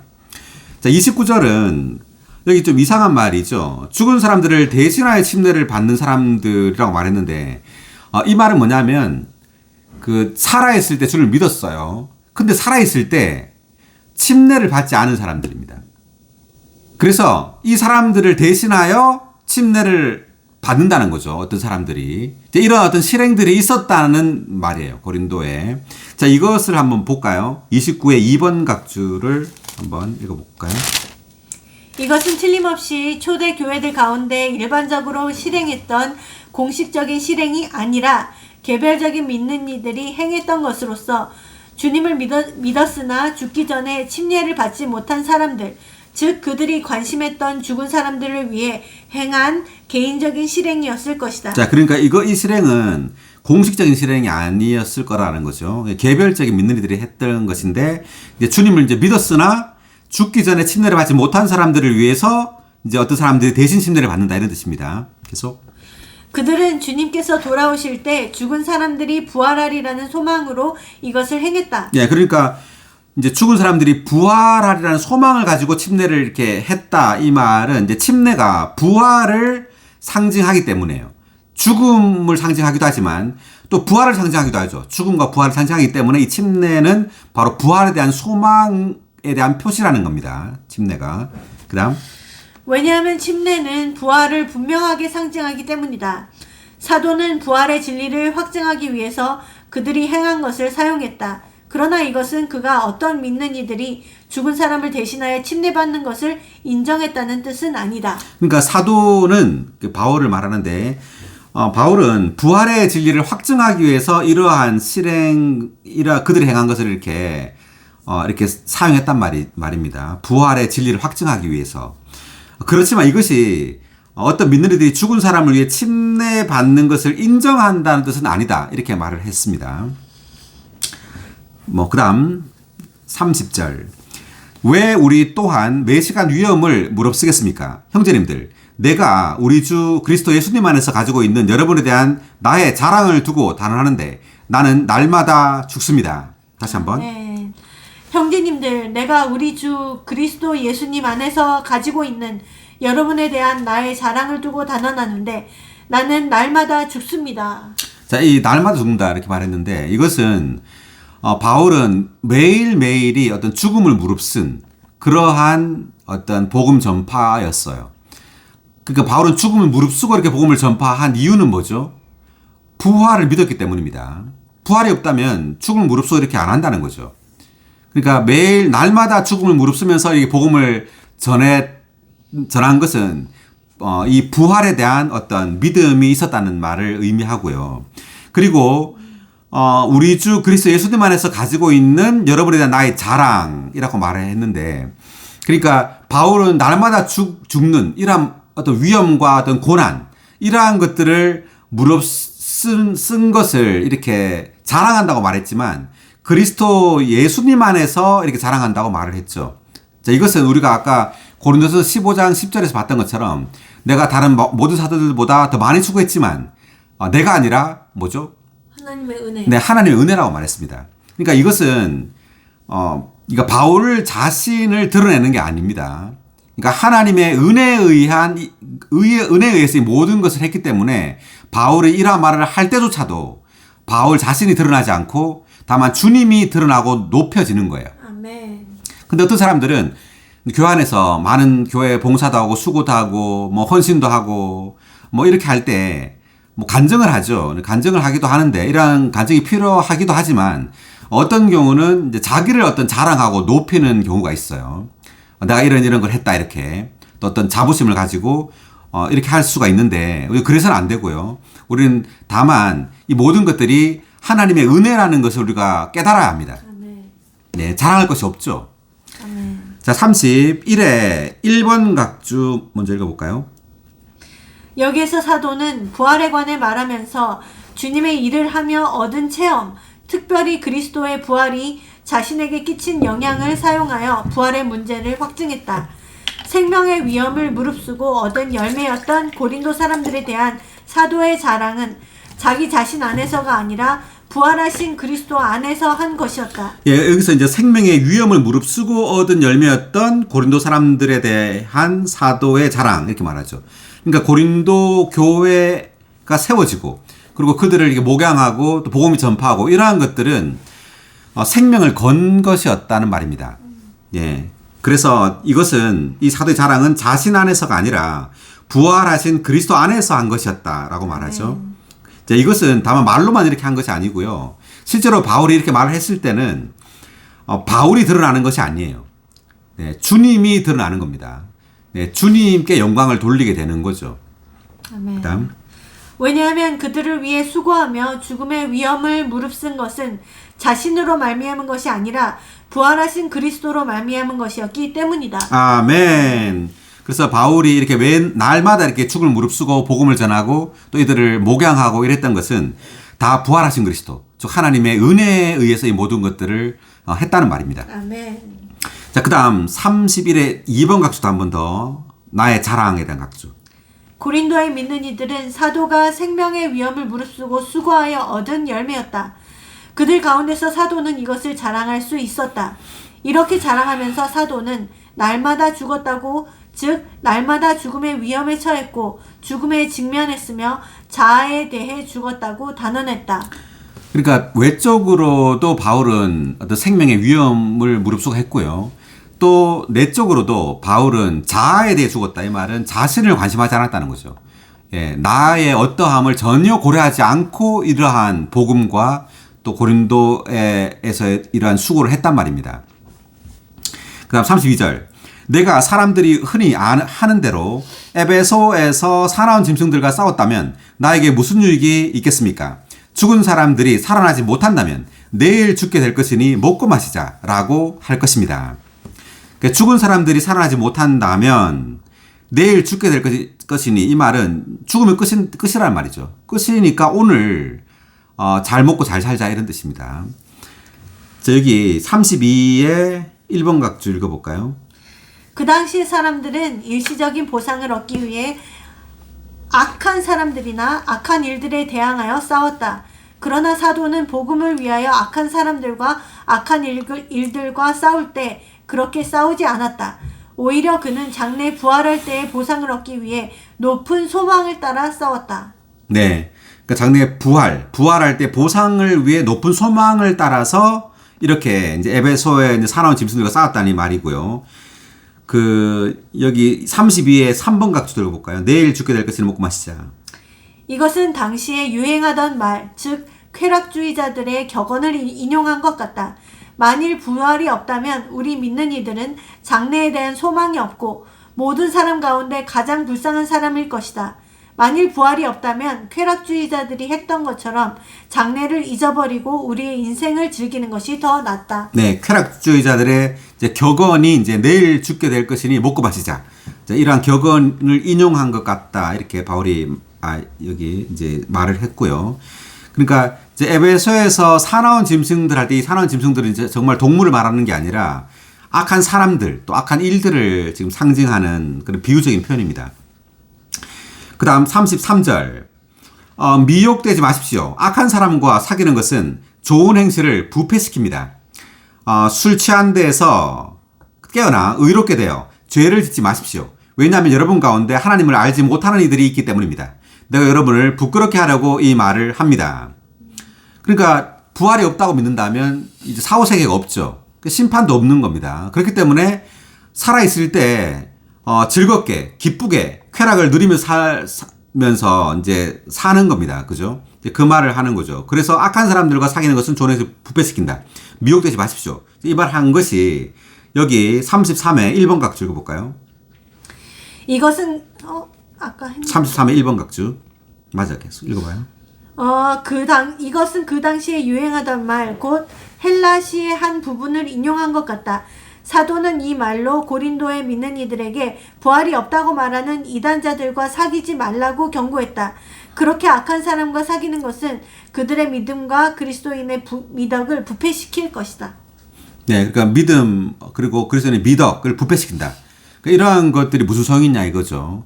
다만 살아있을 때 이렇게 기쁘게 행복하게 살면 되지, 먹고 마시면서 살면 되지, 죽은 다음에 부활이 없는데 그런 말입니다. 자, 그 다음에 35절, 34에 하나님을 알지 못하는 이들에 대한 2번 각주 읽어볼까요? 부활이 없다고 말하는 이단은 하나님을 알지 못하는 것이고 하나님의 능력과 경륜도 모르는 것이다. 이것은 믿는 이들에게 부끄러운 것이다. 아멘. 네. 자, 그 다음 이제 35절. 그러나 죽은 사람들이 어떻게 살아납니까? 또 어떠한 몸으로 옵니까? 라고 묻는 사람이 있을 것입니다. 그러니까 우리가 아까 봤지만 부활이 없다고 하는 사람들이 있었죠. 고린도 믿는 이들 가운데. 자, 그래서 이 사람들이 할 말이 죽은 사람들이 어떻게 살아납니까? 또 어떠한 몸으로 옵니까? 라고 이제 물었다는 것은 여기에 대해서 믿지 않았다는 말이에요. 사람이 살아난다는 것. 죽었다가 살아난다는 것을 믿지 않았다는 말이죠. 자, 36절. 어리석은 사람이여. 그대가 뿌리는 씨가 죽지 않으면 살아나지 못할 것이며. 자, 여기 그대가 뿌리는 씨. 이제 바울은 이제 씨에 대한 그러니까 자연계의 현상을 가지고 부활을 지금 설명하고 있는데 36의 1번 각주 읽어볼까요? 부활의 실제는 자연계 안에, 특히 식물의 생명 안에 포함되어 있고 그 안에 감추어져 있다. 땅에 뿌려진 씨는 죽었다가 살아나게 된다. 이것이 부활이다. 이것은 어리석은 고린도 사람들의 첫 번째 질문, 죽은 사람들이 어떻게 살아납니까?에 대한 대답이었다. 그러니까 자연계, 그리고 식물의 생명을 가지고 바울이 지금 설명을 하고 있는데 땅에 뿌려진 씨는 죽었다가 다시 살아나면서 자라게 되죠. 자라가 꽃피고 열매를 맺게 됩니다. 자, 이것이 이제 부활의 어떤 예증이란 말이죠. 어떤 그 예란 말이죠. 자, 그래서 이 지금 부활을 말할 때 우리의 몸의 부활까지 지금 포함하는 거죠.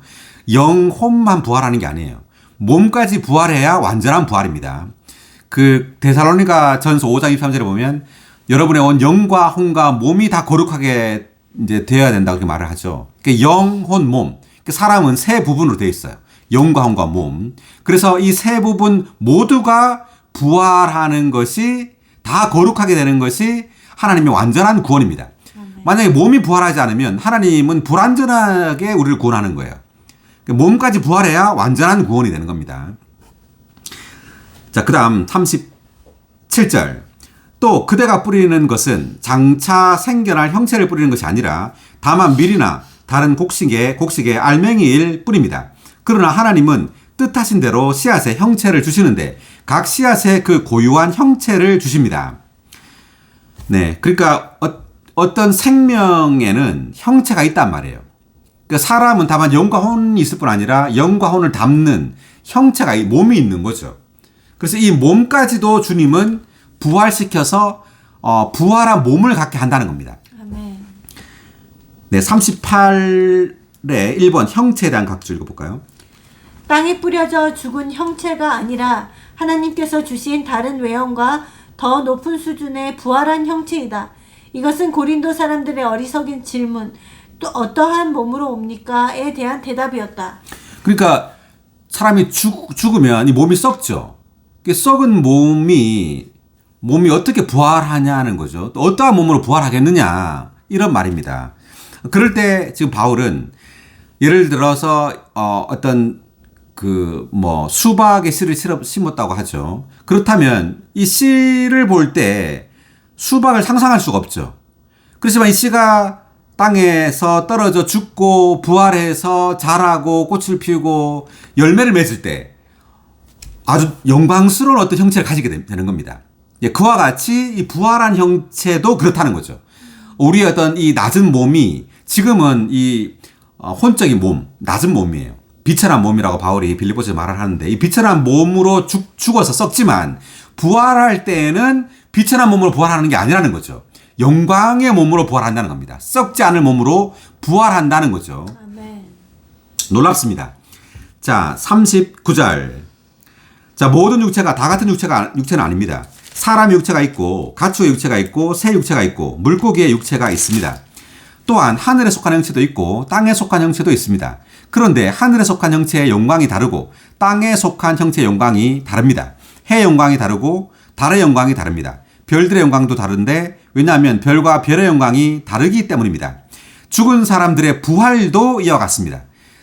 자, 썩을 것으로 뿌려져 썩지 않을 것으로 살아나며 이렇게 말했는데 자, 죽은 사람들의 이 부활을 말할 때 자, 이 부활은 이 몸의 지금 부활을 말하고 있는 거죠. 그러니까 사람이 부활할 때 영과 혼만이 부활하는 것이 아니라 몸까지도 부활해요. 부활하는데 다만 썩을 것으로 다시 부활하는 것이 아니라 썩지 않을 것으로 부활한다는 겁니다. 아멘.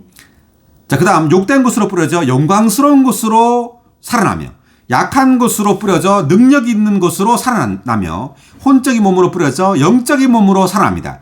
혼적인 몸이 있는 것이라면 영적인 몸도 있는 것입니다. 아멘. 할렐루야. 아멘.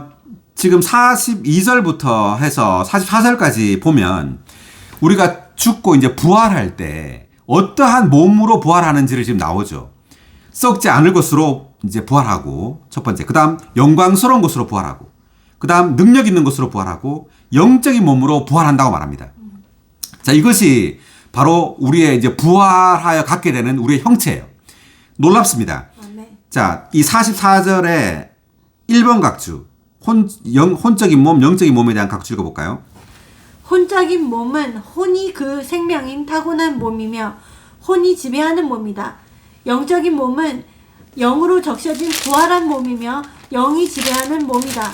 우리가 죽을 때 우리의 타고난 몸은 혼적인 것이기 때문에 썩을 것으로, 욕된 것으로, 약한 것으로 뿌려질 것이다.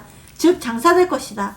그러나 부활할 때는 썩지 않고 영광스럽고 능력 있는 영적인 몸이 될 것이다. 아멘. 할렐루야. 아멘. 예, 제가 다시 한번 읽어보겠습니다. 굉장히 지금 중요한 각주인데 혼적인 몸과 영적인 몸에 대해서 지금 설명을 하고 있는데 혼적인 몸은 혼이 그 생명인 타고난 몸 그리고 혼이 지배하는 몸이라고 말을 하고요. 영적인 몸은 영으로 적셔진 부활한 몸이며 영이 지배하는 몸이다. 그러니까 우리가 주님을 믿고 거듭났을 때 생명 주시는 영이 우리의 영 안으로 들어왔습니다. 자, 이 생명 주시는 영이 우리의 영을 이제 생명이 되게 하고 그다음 우리의 혼을 적시고 혼을 변화시키죠. 그리고 마침내 우리의 몸까지도 영적인 몸으로 변형시키는 거예요. 아멘. 네, 그래서 부활한 몸이 되고 영으로 적셔진 부활한 몸이 되고 영이 지배하는 몸이 된다는 말이죠. 그래서 우리가 죽을 때 우리의 타고난 몸은 혼적인 것이기 때문에 썩을 것으로 욕된 곳으로 약한 곳으로 뿌려질 것이다. 즉 장사될 것이다. 우리 타고난 몸은. 그러나 부활할 때는 썩지 않고 영광스럽고 능력 있는 영적인 몸이 될 것이다. 아멘. 할렐루야. 할렐루야. 예, 다시 한번 읽어볼까요? 부활할 때는 부활할 때는 썩지 않고 영광스럽고 능력 있는 영적인 몸이 될 것이다. 아멘. 할렐루야. 아멘. 자, 45절입니다. 그러므로 성경에 기록된 대로 첫사람 아담은 산 혼이 되었지만 마지막 아담은 생명 주시는 영이 되셨습니다. 아멘. 다 같이. 첫사람 아담은 산혼이 되었지만 아멘. 마지막 아담은 생명 주시는 영이 되셨습니다. 첫사람 아담은 누구죠? 아담. 네, 아담이죠. 창세기 창세기 1장, 2장에 있는 그 아담입니다. 흙으로 지어졌죠. 흙으로 지어진 이 아담을 산혼이 되었다고 이렇게 말합니다. 자, 창세기 한번 볼까요? 창세기 2장 7절이죠. 여호와 하나님께서 땅의 흙으로 사람을 지으시고 그 코에 생명의 숨을 불어 넣으시자 사람이 산혼이 되었다. 아멘.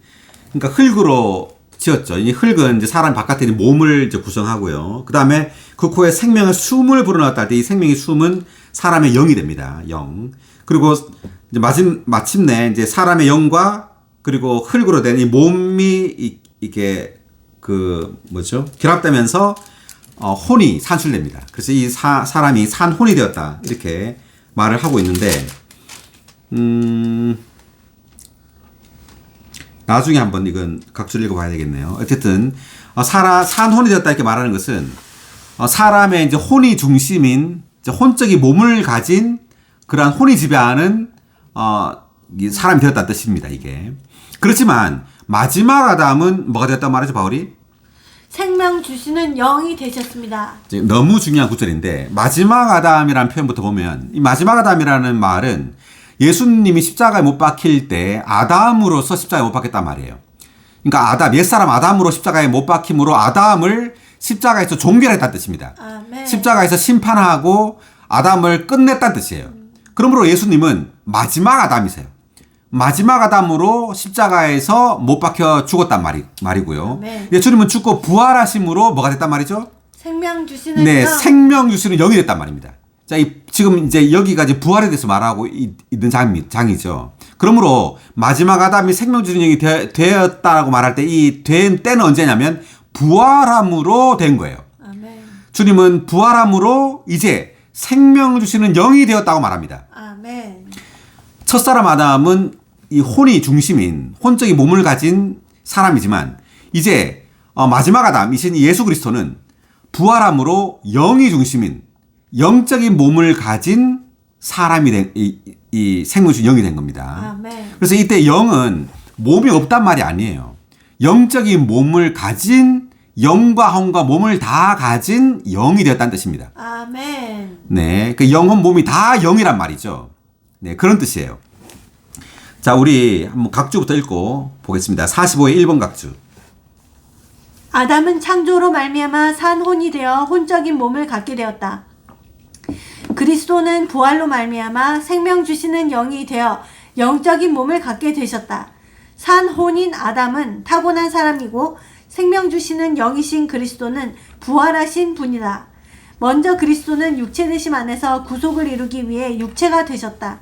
그런 다음 그분은 부활 안에서 생명을 분배하시기 위해 생명 주시는 영이 되셨다. 네, 여기 보니까 지금 구속을 이루기 위해 육체가 되셨다. 이게 요한복음 1장 14절에 보면 말씀께서 육체가 되셨다 이런 말이 나오죠. 여기 되셨다는 말은 아니었는데 되었단 말이죠. 그러니까 말씀께서 육체가 되셨다. 그러니까 하나님이 육체, 즉 사람이 되었단 말이고 이제 여기서는 부활 안에서 생명 주시는 영이 되었다 이렇게 말합니다. 예, 이제 두 번째 되심이에요. 그러니까 예수 그리스도는 첫 번째 되심에서 육체가 되셨고 두 번째 되심에서 생명 주시는 영이 되신 겁니다. 부활을 통해서. 아멘. 자, 그다음 계속. 육체 되심으로 말미암아 그리스도는 아담과 같이 혼적인 몸을 가지셨다. 부활로 말미암아 그분은 영적인 몸을 갖고 계신다.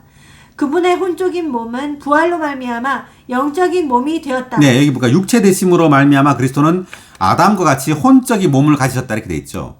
근데 부활로 말미암아 그분은 이제 영적인 몸을 가지게 된 겁니다. 아멘. 네, 생명 주시는 영은 다만 영만을 가리키는 것이 아니라 영적인 몸을 다 포함한 영입니다.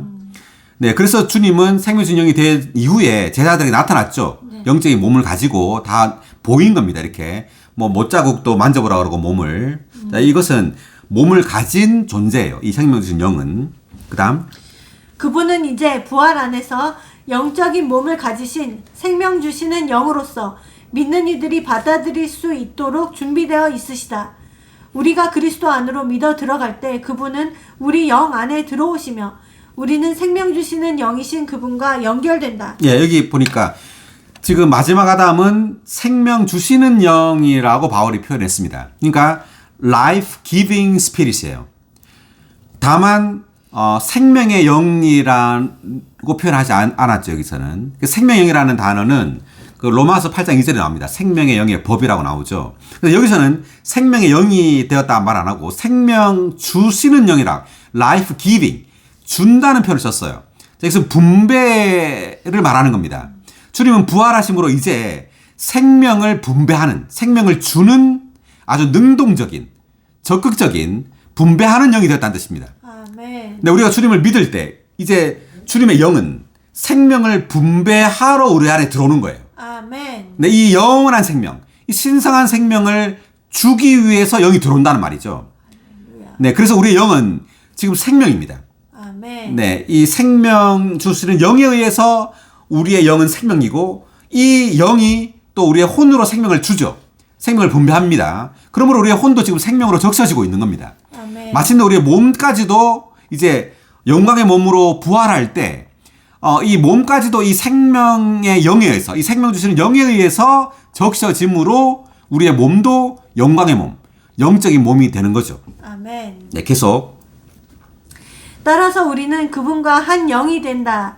우리 영은 살아났으며 그분과 함께 부활했다. 결국 우리의 현재의 혼적인 몸은 그분의 몸과 같이 부활 안에서 영적인 몸이 될 것이다. 할렐루야. 네, 현재 혼적인 몸은 그분의 몸과 같이 부활 안에서 영적인 몸이 될 것이다. 아멘. 아멘. 자, 우리가 이 지금 생명 주신 영에 대해서 우리가 좀 더 머물러야 되는데요. 주님은 부활해서 생명 주신 영이 됐습니다. 이 생명 주시는 영은 출애굽기 17장 6절에 보면 이스라엘 백성들이 반석을 쳤어요. 쳤더니 반석에서 뭐가 나왔죠? 물. 예, 물이 나왔습니다. 생수가 나왔습니다. 이 생수가 바로 이 생명 주시는 영을 예표하는 겁니다. 네, 반석을 쳤단 말은 이 반석은 그리스도를 상징합니다. 그리스도가 십자가에 못 박혔다는 것이죠. 그러니까 반석을 쳤다는 말은 십자가에 못 박힘으로 이제 그 반석에서부터 생수가 흘러나왔다는 것은 주님은 부활하심으로 이제 생명 주시는 영이 되었다는 뜻이에요. 아멘. 생명 주시는 영이 되심으로 이제 백성들이 마셨다고 나오는데 이 생명 주시는 영이 바로 믿는 이들의 안으로 역사대에 흘러 들어오는 거예요. 아멘. 구약의 이스라엘 백성들 안으로 들어갔던 것처럼 이제 신약에서는 이 생명 주시는 영이 믿는 이들 안으로 흘러 들어오는 겁니다. 생수로서.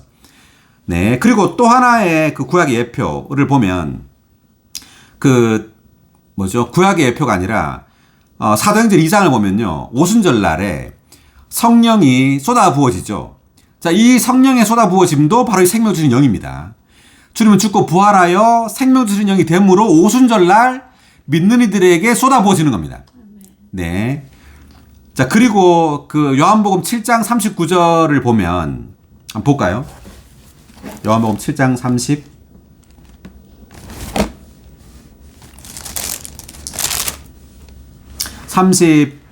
37절부터 39절까지. 명절 끝날 곧 큰 날에 예수님께서 서시어 외치셨다. 누구든지 목마르거든 나에게로 와서 마시십시오. 아멘. 나를 믿는 사람은 성경에서 말한 대로 아멘. 그의 가장 깊은 곳에서 생수의 강들이 흘러나올 것입니다. 나를 믿는 사람은 성경에서 말한 대로 그의 가장 깊은 곳에서 생수의 강들이 흘러나올 것입니다. 네, 이 생수의 강들이 구약에서는 아까 출애굽기 17장 6절에서 반석에서 물이 흘러나왔죠. 네, 이 생수입니다. 근데 이 생수가 무엇이냐? 39절에 볼까요? 이것은 예수님을 믿은 사람들이 받을 그 영에 대해 말씀하신 것이다. 뭐에 대해서? 그 영. 네, 그 영. 그 영에 대해 말씀하신 것이다. 그러니까 이 생수의 강들은 예수님을 믿는 사람들이 받을 이 생수의 강들은 바로 그 영이라는 거죠. 아멘. 근데 이 그 영이 바로 지금 선서 15장 45절에서 말한 이 생명 주시는 영이에요. 아멘. 주님은 죽고 부활하여 생명 주시는 영, 그 영이 되신 겁니다. 자, 계속. 예수님께서 아직 영광스럽게 되지 않으셨기 때문에 그 영께서 아직 계시지 않았다. 네, 이 말은 주님이 아직 영광스럽게 되지 않았다는 말은 부활하지 않았다는 뜻입니다. 부활하지 않았기 때문에 그 영이 아직 존재하지 않았다 이렇게 말했지만 예수님은 죽고 부활하셨죠. 영광스럽게 되셨습니다. 되셨기 때문에 이제 그 영이 존재하게 되었단 말이에요. 아멘. 바로 이 그 영이 생명 주시는 영이고 구약에서는 바로 그 반석에서 흘러나온 그 생수입니다. 우리는 신학에서 이 생명 주시는 영을 우리의 영 안에 가지고 있죠. 우리 매일매일 주님의 이름을 부르고 말씀을 먹음으로 이제 생명 주시는 영으로 우리의 온 영과 혼과 몸이 이 생명 주시는 영으로 적셔져야 합니다. 아멘. 할렐루야. 할렐루야. 네. 자, 그 다음 계속해서 46절을 읽겠습니다. 그러나 먼저는 영적인 사람이 아니라 혼적인 사람이고 그 다음이 영적인 사람입니다. 아멘. 네, 다시 한번 읽어볼까요? 그러나 먼저는 영적인 사람이 아니라 혼적인 사람이고 그 다음이 영적인 사람입니다. 네. 우리 지금 이제 그 처음에 혼적인 사람은 이제 아담을 말하죠. 아담은 창조를 통해서 이제 산출되었습니다. 그렇지만 영적인 사람은 부활을 통해서 산출되는 거예요. 그러니까 하나님의 창조는 사람에게 그 하나님의 그 신성한 생명을 주지 못해요. 오직 그리스도의 부활만이 사람에게 이 신성한 이 부활 생명을 줍니다. 아멘. 네. 그리스도의 부활이 바로 사람에게 이 신성한 영원한 생명을 주는 거예요. 아멘. 네, 계속해서 보겠습니다. 47절. 첫사람은 흙에서 나왔으니 흙에 속한 사람이지만 둘째 사람은 하늘에서 나오셨습니다. 첫사람은 아담이고 둘째 사람은 그리스도죠. 48절. 흙에 속한 그 사람이 어떠하듯 흙에 속한 사람들도 그러하며 하늘에 속한 그분께서 그러하듯이 하늘에 속한 사람들도 그러합니다. 그러니까 아담이 그러하면 이제 아담의 후손도 다 그렇단 말이죠. 아담과 이제 똑같이 혼적인 사람이고 이제 그렇단 말이고 하늘에 속한 그분, 그러니까 그리스도죠. 그리스도가 그러하듯이 하늘에 속한 사람들도 그러하단 말은 이 믿는 이들도 그리스도와 같이 된단 말입니다. 자, 그 다음 49절. 우리가 흙에 속한 사람의 형상을 지닌 것 같이 또한 하늘에 속한 분의 형상을 지닐 것입니다. 아멘. 자, 47에 2번 각질 읽어볼까요? 그리스도는 마지막 아담이실 뿐 아니라 둘째 사람이시기도 하다. 첫 아담은 인류의 시작이며 마지막 아담은 인류의 끝이시다. 첫사람 아담은 옛 창조물의 머리로서 창조 안에서 옛 창조물을 대표한다. 둘째 사람 그리스도는 새 창조물의 머리로서 부활 안에서 새 창조물을 대표하신다. 온 우주 안에는 오직 두 사람, 즉 모든 후손을 포함하고 있는 첫사람 아담과 모든 믿는 이로 이루어진 둘째 사람 그리스도가 있을 뿐이다. 네, 온 우주 안에는 오직 두 사람이 있는데 누가 있죠? 아담하고 그리스도. 예, 아담과 그리스도가 있죠. 그러니까 아담은 이제 모든 인류를 다 포함하고 있고, 그 다음에 그리스도는 모든 믿는 이들을 다 포함하고 있는 그리스도입니다. 아멘. 계속. 우리 믿는 이들은 태어날 때 첫사람에게 포함되어 있었지만 거듭남으로 말미암아 둘째 사람의 일부가 되었다. 네, 우리는 이제 태어날 때 아담에게 속했지만 이제 거듭남을 통해서 이제 둘째 사람 그리스도의 일부가 되었단 말이죠. 아멘. 다음. 믿음으로 말미암아 우리는 첫사람에게서 둘째 사람 안으로 위치를 옮겼다. 우리가 첫사람의 일부인 면에서 보면 우리의 기원은 땅이며 우리의 본성은 땅에 속한 것이다. 우리가 둘째 사람의 일부인 면에서 보면 우리의 기원은 하나님이며 아멘. 우리의 본성은 하늘에 속한 것이다. 할렐루야. 아멘. 네, 우리의 기원은 하나님이며 아멘. 우리의 본성은 하늘에 속한 것이다. 아멘. 할렐루야. 아멘. 네, 그 다음 50절 읽겠습니다. 형제님들, 내가 말하고자 하는 것은 이렇습니다. 피와 살로 된 몸은 하나님의 왕국을 상속받을 수 없으며 썩을 것은 썩지 않을 것을 상속받을 수 없습니다. 보십시오. 내가 여러분에게 비밀을 말합니다. 우리가 다는 잠들어 있지 않을 것입니다. 그러나 우리가 다 변모는 될 것입니다. 자, 피와 살로 된 몸은 하나님의 왕국을 상속받을 수 없다. 이 말은 반드시 부활해야 된단 말입니다.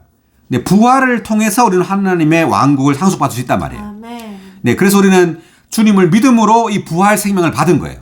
그러므로 우리는 하나님의 왕국을 상속받을 수 있는 거죠. 마침내 우리는 우리 안에 있는 이 부활 생명이 마침내 우리의 몸까지도 부활시켜서 변형시켜서 부활의 몸이 되게 하는 거예요. 썩지 않을 몸을 가지게 되는 거죠. 아멘. 그럴 때 우리는 하나님의 왕국을 완전히 상속받게 된단 말입니다. 아멘. 할렐루야. 아멘. 자, 우리가 다 변모될 것입니다. 이렇게 말했고요. 자, 그 다음 계속 52절 읽겠습니다. 순식간에 눈 깜짝할 사이에 마지막 나팔 소리에 그렇게 될 것입니다. 나팔 소리가 울리면 죽은 사람들이 썩지 않을 것으로 살아나고 우리도 변모될 것입니다. 아멘. 다시 한번. 순식간에 눈 깜짝할 사이에 마지막 나팔 소리에 그렇게 될 것입니다. 아멘. 나팔 소리가 울리면 죽은 사람들이 썩지 않을 것으로 살아나고 아멘. 우리도 변모될 것입니다. 할렐루야. 아멘. 네, 그래서 우리의 어떤 몸이 변형되는 것, 우리의 몸이 썩지 않을 몸으로 변형되는 것은요, 눈 깜짝할 사이에 한순간에 발생합니다. 주님께서 오실 때. 자, 그렇지만 우리의 혼은 일생 동안 변화되죠. 생명에서 계속해서 하나님의 생명으로 적셔집니다. 그러니까 우리의 영도 주님을 믿을 때 한순간에 생명을 얻어서 거듭나게 됩니다. 우리의 몸도 주님 오실 때 한순간에 순식간에 주님의 그 영광의 몸으로 변화될 거죠. 그래서 우리의 혼은 평생 일생 동안 주님의 생명으로 적셔지고 있습니다. 아멘. 자, 53절. 이 썩을 것이 썩지 않을 것을 입어야 하고 이 죽을 것이 죽지 않을 것을 입어야 할 것입니다. 아멘. 아멘. 다시 한번 읽어볼까요? 53절. 이 썩을 것이 썩지 않을 것을 입어야 하고 이 죽을 것이 죽지 않을 것을 입어야 할 것입니다. 아멘. 자, 우리가 우리의 몸이 변형된다는 구절 한 구절 보겠습니다. 빌립보서 3장 21절.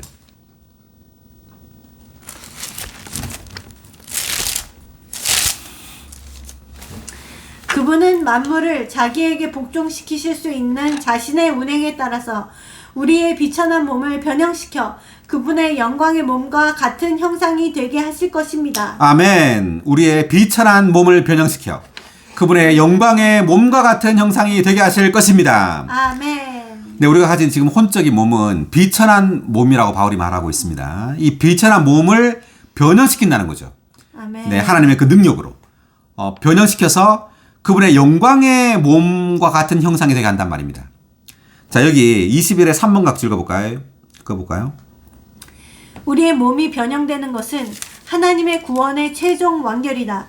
하나님은 그분의 구원 안에서 먼저 우리의 영을 거듭나게 하셨고 지금은 우리의 혼을 변화시키고 계시며 결국에는 우리의 몸을 변형시키셔서 우리 존재의 세 부분을 다 그리스도와 똑같이 만드실 것이다. 할렐루야. 네, 이것이 바로 하나님의 완전한 구원입니다.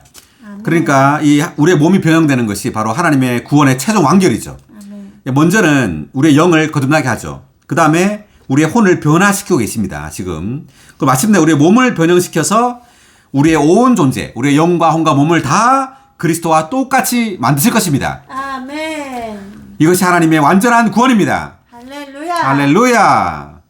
네, 다시 돌아와서 54절. 이 썩을 것이 썩지 않을 것을 입고 이 죽을 것이 죽지 않을 것을 입는 그때에 죽음이 삼켜졌으니 승리에 이르게 되었다. 라고 성경에 기록된 말씀이 이루어질 것입니다. 아멘. 예, 다시 한번. 이 썩을 것이 썩지 않을 것을 입고 이 죽을 것이 죽지 않을 것을 입는 그때에 죽음이 삼켜졌으니 승리에 이르게 되었다라고 성경에 기록된 말씀이 이루어질 것입니다. 아멘. 죽음이 삼켜졌으니 아멘. 승리에 이르게 되었다. 아멘. 네, 죽음이 삼켜졌다. 뭐에서 삼켜졌을까요? 부활. 네, 부활 생명이 삼켜지는 겁니다. 아멘. 이 그리스도의 이 생명은 부활 생명입니다. 아멘. 죽음을 삼키는 생명입니다. 아멘. 죽음을 이기는 생명입니다. 할렐루야. 할렐루야. 아멘. 자, 그 다음 55절. 죽음아, 너의 승리가 어디 있느냐? 죽음아, 네가 쏘는 것이 어디 있느냐? 죽음이 쏘는 것은 죄요. 죄의 건세는 율법입니다. 자, 56절 읽어볼까요? 죽음이 쏘는 것은 죄요. 죄의 권세는 율법입니다. 아멘. 네, 죽음이 쏘는 것은 죄다. 이 말은 그 죄의 결과가 죽음이란 말입니다. 자, 로마서 5장 12절 볼까요?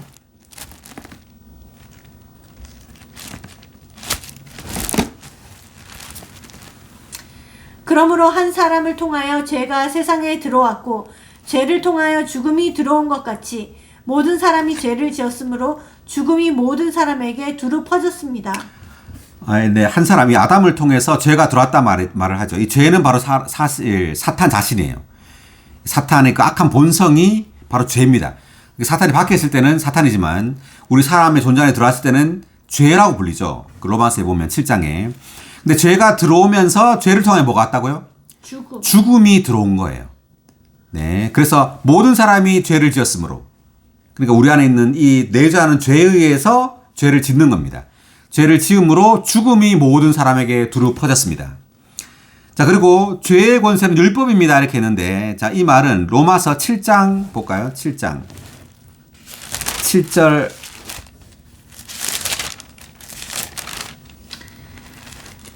그러면 우리가 무슨 말을 하겠습니까? 율법이 죄입니까? 절대로 그렇지 않습니다. 율법을 통하지 않고서는 내가 죄를 알지 못하였을 것입니다. 율법이 탐내서는 안 된다라고 하지 않았다면 내가 탐욕을 죄로 알지 못하였을 것입니다. 그러니까 율법 자체는 죄가 아니죠. 네, 하나님의 어떤 그 속성, 그 본성을 나타내 주는 거죠. 죄가 아닙니다. 그렇지만 8절 보세요. 그러나 죄가 계명을 통하여 기회를 잡아 내 안에서 온갖 탐욕을 일으켰습니다. 율법이 없으면 죄는 죽은 것입니다. 그러니까 죄가 계명을 통하여 기회를 잡아, 이 말은 죄는 지금 우리 안에 내주하고 있어요. 사탄은 아담을 통해서 우리 안에 죄로 들어왔죠. 우리 몸 안에 거하고 있습니다. 자, 이 죄가 우리 안에 거하고 있는데 계명을 통하여란 말은 우리가 율법을 지키려고 할 때, 그때 우리 안에 가만히 있던 이 죄는 살아나게 된단 말입니다. 살아나서 오히려 탐욕을 일으킨다고 말해요. 네, 그래서 율법이 없으면 죄는 죽은 거라 말은 율법을 지키려고 하지 않으면 죄는 가만히 있단 말입니다. 그렇지만 율법을 지키려고 할 때 죄가 살아난단 말이에요. 자, 9절 읽어볼까요? 이전에 율법이 없었을 때에는 내가 살아있었으나 계명이 옴으로써 죄는 되살아나고 나는 죽었습니다. 네, 계명이 옴으로 죄는 되살아난다. 그리고 나는 죽게 되었다, 이 말이죠. 자, 그 다음 10절. 생명에 이르게 할 그 계명이 나에게는 오히려 죽음에 이르게 하는 것으로 드러났습니다. 그러니까 율법이 오히려 나를 죽음에 이르게 하는 것은 율법 자체가 죽음에 이르게 하는 게 아니라 우리가 율법을 지키려고 노력할 때 우리 안에는 죄가 발동해서 죄가 살아나가지고 우리에게 죽음을 준단 말입니다. 아멘. 그 다음 11절. 왜냐하면 죄가 계명을 통하여 기회를 잡아 나를 속였고 또 그것을 통하여 나를 죽였기 때문입니다. 그렇죠. 이 죄가 사탄이죠. 사탄이 나를 속여서 나로 하여금 죄를 범하게 함으로 내가 죽게 되었다는 뜻입니다. 자, 다시 돌아와서 자, 그래서 죽음이 쏘는 것은 죄고 죄의 권세는 율법입니다 라는 말이 바로 이제 그것을 가리키는 말이고요. 자, 57절. 그러나 우리 주 예수 그리스도를 통하여 우리에게 승리를 주시는 하나님께 감사드립니다. 아멘. 다시 한번. 그러나 우리 주 예수 그리스도를 통하여 우리에게 승리를 주시는 하나님께 감사드립니다. 아멘. 자, 이제 예수 그리스도께서 우리 안에 이제 생명의 영으로, 생명 주시는 영으로 들어왔죠. 아멘. 이제 생명 주시는 영을 통하여 이제 우리는 승리하게 됩니다. 아멘. 이 생명에 의해서 우리는 죄와 죽음을 이기게 되죠. 아멘. 자, 이것이 바로 로마서 8장 2절에 보면 생명의 영의 법이 우리를 죄와 죽음의 법에서 해방하였다는 말을 하게 되죠. 아멘. 그래서 예수 그리스도를 통하여 우리에게 승리를 주시는 하나님께 감사드립니다. 아멘. 이 승리는 바로 우리 안에 있는 이 생명에 의한 승리입니다. 아멘. 58절. 그러므로 내 사랑하는 형제님들, 여러분은 견고하여 흔들리지 말며 항상 주님의 일을 더욱 많이 하십시오. 여러분이 아는 대로 여러분의 수고가 주님 안에서 헛되지 않습니다. 아멘. 다시 한번. 그러므로 내 사랑하는 형제님들, 여러분은 견고하여 흔들리지 말며 항상 주님의 일을 더욱 많이 하십시오. 여러분이 아는 대로 여러분의 수고가 주님 안에서 헛되지 않습니다. 아멘. 자, 견고하란 말은 부활의 그 진리 안에 있어야 된단 말입니다. 부활의 진리, 그 부활의 실제 안에 우리가 있음으로 견고하고 흔들리지 않게 되는 거예요. 아멘. 그 말은 우리가 부활하신 그리스도, 생명 주신 영을 누려야 된단 말입니다. 아멘. 네, 이 부활의 실제 안에 있어야 돼요. 아멘. 네, 우리가 영을 사용하고 이 부활의 이 실제, 부활하신 이 그리스도 생명 주시는 영을 누려야 합니다. 아멘. 그럴 때 우리는 견고하게 되고 흔들리지 않게 되고 항상 주님의 일을 더욱 많이 하십시오. 이 말은 이 부활의 이 진리를 전파하란 말이죠. 네, 우리 부활을 전파해야 됩니다. 아멘. 네, 이렇게 함으로 이제 몸이 건축되는 거죠. 자, 여기 58의 1번 각 읽어볼까요? 견고하여 흔들리지 말며. 부활의 진리를 의심하는 것은 흔들리는 것이다. 부활의 실제를 확신하고 그 안에 남아있는 것은 견고하여 흔들리지 않는 것이다. 아멘. 자, 58의 2번 각주도. 부활의 진리를 믿지 않을 때 장래에 대해 실망하게 되며 주님의 일에서 낙심하게 된다. 우리는 믿음으로 말미암아 강한 갈망을 가지고 주님께서 돌아오실 때 부활 안에서 주님을 기쁘시게 할 것을 기대하며 주님의 일을 더욱 많이 하게 된다. 아멘. 할렐루야. 네, 주님께서 이제 돌아오시죠. 돌아오실 때 우리도 영광의 몸을 가지고 우리도 부활하게 됩니다. 아멘. 네, 그렇기 때문에 우리는 주님의 일을 더욱 많이 이제 하란 말이죠. 주님은 이 부활의 어떤 소망을 버리지 말고. 아멘. 네. 그다음 58의 3번 각주도 수고. 여러분의 수고가 주님 안에 헛되지 않습니다. 읽어볼까요? 우리의 타고난 생명과 타고난 능력으로 수고하는 것이 아니라 주님의 부활 생명과 능력으로 수고하는 것이다. 주님의 부활 생명 안에서 부활 능력으로 주님을 위하여 수고하는 것은 결코 헛되지 않을 것이다. 아멘. 네, 그래서 이 수고는 우리의 어떤 타고난 생명, 타고난 능력으로 수고하는 것이 아니라고 말합니다. 우리가 아까 이제 봤죠. 고린도서 15장 10절에서 내가 다른 사도들보다 많이 수고했지만 내가 아니라 하나님의 은혜라고 말하죠. 아멘. 그래서 우리의 모든 수고는 하나님의 은혜에 의한 것이어야 합니다. 아멘. 네, 그렇게 할 때 이 은혜가 바로 주님의 부활 생명과 능력이죠. 아멘. 주님의 부활 생명과 능력으로 수고하는 것이다. 주님의 부활 생명 안에서 부활 능력으로 주님을 위하여 수고하는 것은 결코 헛되지 않을 것이다.